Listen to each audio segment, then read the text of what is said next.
प्यारे बच्चे, अगर हम बात करें एसएससी 2023, या तो आप 2023 के एग्जाम्स को या 2024 तक के जो एग्ज़ाम होंगे इसको टारगेट करके चल रहे होंगे, या आपका कोई बच्चे स्टेट एग्ज़ाम हो सकता है, स्टेट एग्ज़ाम हो सकता है। जैसे एसएससी में मैं बात करूं, आपके टारगेट क्या हो सकते हैं? दिल्ली पुलिस कांस्टेबल हो सकता है बच्चे आपका टारगेट सीपीओ हो सकता है आने वाला, सीएचएसएल हो सकता है, सीजीएल हो सकता है, और अपकमिंग आपका एमटीएस हो सकता है, बाकी जेई वगैरह, और जो कोई भी आपका बाकी का एग्जाम है जो एसएससी का हो, ये टारगेट आपका होगा। स्टेट एग्जाम में बच्चे अगर हम बात करते हैं, जैसे अपकमिंग भर्ती में आपका यूपी पुलिस हम ले सकते हैं, जिसका अभी और छोर नहीं मिल रहा है कब है, लेकिन आनी तो तय है, ठीक है। यूपी का, एमपी आपका, बिहार का किसी एग्जाम का आपका टारगेट हो सकता है। तो मैं कहूँ बच्चे, अगर इनकी तुलना मैं करूँ तो इसमें एसएससी की जीएस, जितना आप एसएससी की जीएस के लिए तैयार करते हैं उतना ही आपको तैयार करना पड़ेगा स्टेट एग्जाम के लिए, यानी कम ही तैयार करना पड़ेगा। एसएससी का अगर आप कोई क्लास ज्वाइन कर रहे हैं, जैसे ये क्लास आप ज्वाइन किए हुए हैं, तो ये ठीक ऑप्शन है, यहाँ की स्टेट एग्जाम के लिए फिर हमको चिंता नहीं करनी है।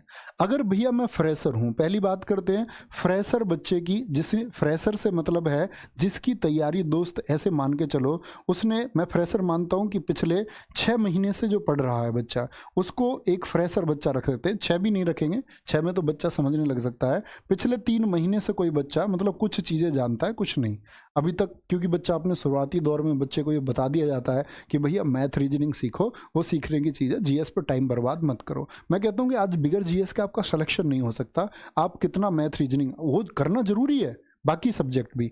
तो पिछले 3 मंथ से तैयारी कर रहे हैं, तो बच्चे अगर बेसिक जीएस, एक तो बात है बेसिक जीएस आती है नहीं आती, भैया बेसिक जीएस कहाँ से पढ़ें थ्योरी में?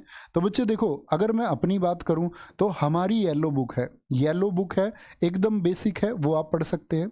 बाकी मार्केट में ऐसा नहीं है कि आपके पास और किताब है, आपके पास लूसेंट है, तो लूसेंट है तो भैया फिर भी येलो बुक लेनी पड़ेगी। मैं कहूँगा कि कोई एक स्टैंडर्ड बुक आप पढ़ लो, ठीक है। मनोहर जैसी बुक मार्केट में बहुत सारी और किताबें हैं, कोई एक बुक रखो अपने पास। मैं बता रहा हूं आपको सबसे लिमिटेड कंटेंट येलो बुक की, क्योंकि इसके बारे में बच्चे आप में से ऐसे हैं बहुत सारे जानते होंगे, ठीक है। येलो बुक भैया ये तो एकदम बेसिक जीएस के लिए रही, एकदम बहुत साधारण जीएस के लिए। इसमें बच्चे स्टैटिक जीके, मैंने बोला कल सेल रहेगी 10 बजे से स्टैटिक जीके। अब बच्चे इसका इंग्लिश वर्जन भी आ चुका है, ठीक है। इंग्लिश वाले बच्चों को भी चिंता करने की बात नहीं है, स्टैटिक जीके कल से आपका ऑनलाइन 99 में आप इसको कल ले सकते हैं स्टैटिक जीके को। और साथ में अगर बात करते हैं आपका भैया तीसरी किताब कौन सी रहे, मैं बोलूँगा बच्चे तीसरी किताब आप ना लें। तीसरी किताब के लिए मैं आपको बताऊंगा, तीसरी किताब आप लेना 15 अगस्त को, ठीक है। 15 अगस्त तक इंतजार कर लो, इस किताब पर काम कर रहा हूँ, इस किताब पर काम चला रहा हूँ। ये मैं सोच रहा हूँ कि बच्चे पिछले 5 सालों में जो कुछ भी एसएससी या एमटी आपका स्टेट एग्जाम ने पूछा है, ठीक है, कुछ भी दिल्ली पुलिस हो, सीपीओ, सीएचएसएल हो, 2018 और उसके बाद का, क्योंकि आप आज देखो आज पैटर्न रिपीट है, और साथ में मैं कोशिश कर रहा हूँ एक्सपेक्टेड क्वेश्चन की, और साथ में उसकी एक बेहतरीन सी व्याख्या जैसे हम क्लास में करते हैं, तो उसको ऐड ऑन करके ये किताब आपका 15 अगस्त को एक लॉन्च होगी। जो किताब होगी आपका ऑब्जेक्टिव फॉर्मेट में, वो बच्चे प्रीवियस ईयर के लिए होगी ओनली, सिर्फ प्रीवियस ईयर, ठीक है। तो अभी मैं बोलूंगा कि ये 2 किताब पर टारगेट करो और ये 3 बजे की क्लास पर आप टारगेट करते रहो। नहीं भैया मैं किताब आपको ये अफोर्ड ही नहीं कर सकता, मैं चाहता ही नहीं किताब खरीदना, हालांकि किताब पढ़नी चाहिए भैया, मैं किताब आपका अफोर्ड ही नहीं कर सकता, मेरे पास इतने पैसे नहीं हैं। तो मैं कहूँगा भाई येलो बुक की जगह आप RWA की गागर में सागर सीरीज जैसी एक सीरीज है आपका, उससे पहले चली थी, जैसे गागर में सागर प्रसिद्ध है उसी तरह एक सीरीज थी आपका भास्कर सीरीज। क्या बोलोगे? भास्कर सीरीज है बच्चे, हर सब्जेक्ट के लिए आपका भास्कर सीरीज RWA की है, उसमें हिस्ट्री की क्लास भी है, उसमें ज्योग्राफी की क्लास भी है, कहने का मतलब है उसमें आपका इकोनॉमिक्स की क्लास भी है, उसमें भैया स्टैटिक की क्लास नहीं है सिर्फ। तो भैया स्टैटिक की क्लास कहाँ से करें? आप लिखना बच्चे यूट्यूब पर जाकर के, अगर आप कोई किताब नहीं खरीदना चाहते आप लिखो CGL static GK by Naveen sir, CGL static GK by Naveen sir, ठीक है। ऐसे लिखेंगे तो एक प्लेलिस्ट आएगी जिसमें शायद लगभग आपका 35 के आसपास वीडियो है, 35 से 36 वीडियो जिसमें है, श्योर नहीं हूँ मैं, 35 या 36 है, ठीक है। तो ये आप स्टैटिक जी के वहाँ से कवर कर सकते हैं। भास्कर सीरीज से बच्चे आप पढ़ सकते हैं अगर आप कोई किताब नहीं लेना चाहते, ठीक है।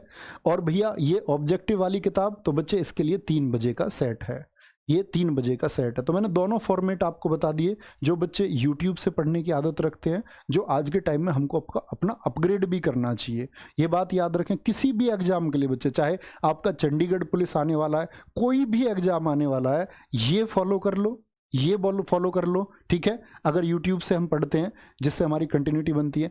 और अगर आप यही है कि भैया मैं किताबों से करना चाहता हूँ, तो किताबों का फॉर्मेट ये रहा, ठीक है। ये बात है। ऐसा जरूरी नहीं है कि भैया क्लास ही करनी है, या ये भी जरूरी नहीं है कि भैया किताब ही खरीदें। तो दोनों ऑप्शन है, जो आपको बेहतर लगे वो आप बच्चे फॉलो कर सकते हैं। और ये अपने आप में कंप्लीट पैकेज है किसी भी जीएस में अपने स्कोर को बेहतर करने के लिए। एक बार देखिए, या तो भटकिए। मैं हमेशा बच्चों से कहता हूँ कि या तो भटकिए, ठीक है, लेकिन आप भटक करके आपको कहीं कीचड़ मिली, तो कीचड़ में गंदे नहीं होना है।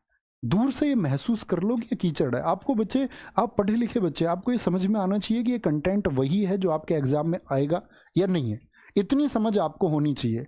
एकदम से ब्लाइंडली आपको फॉलो नहीं करना चाहिए कि मैं खड़ा होकर दूं, मेरी क्लास से आएगा सब कुछ। क्यों तुम मानते हो इस बात को? आप ये देखें कि क्या ये जो आज एग्जाम्स का दायरा चल रहा है, जिस तरह के क्वेश्चन पूछे जा रहे हैं, क्या हमको उसी तरह के क्वेश्चन पढ़ाए जा रहे हैं या कुछ भी पढ़ाया जा रहा है? तो इसका चुनाव आप लोगों को करना होता है, तब आपको एक सही प्लेटफॉर्म और जल्दी से सिलेक्शन मिलता है। तो अपना ख्याल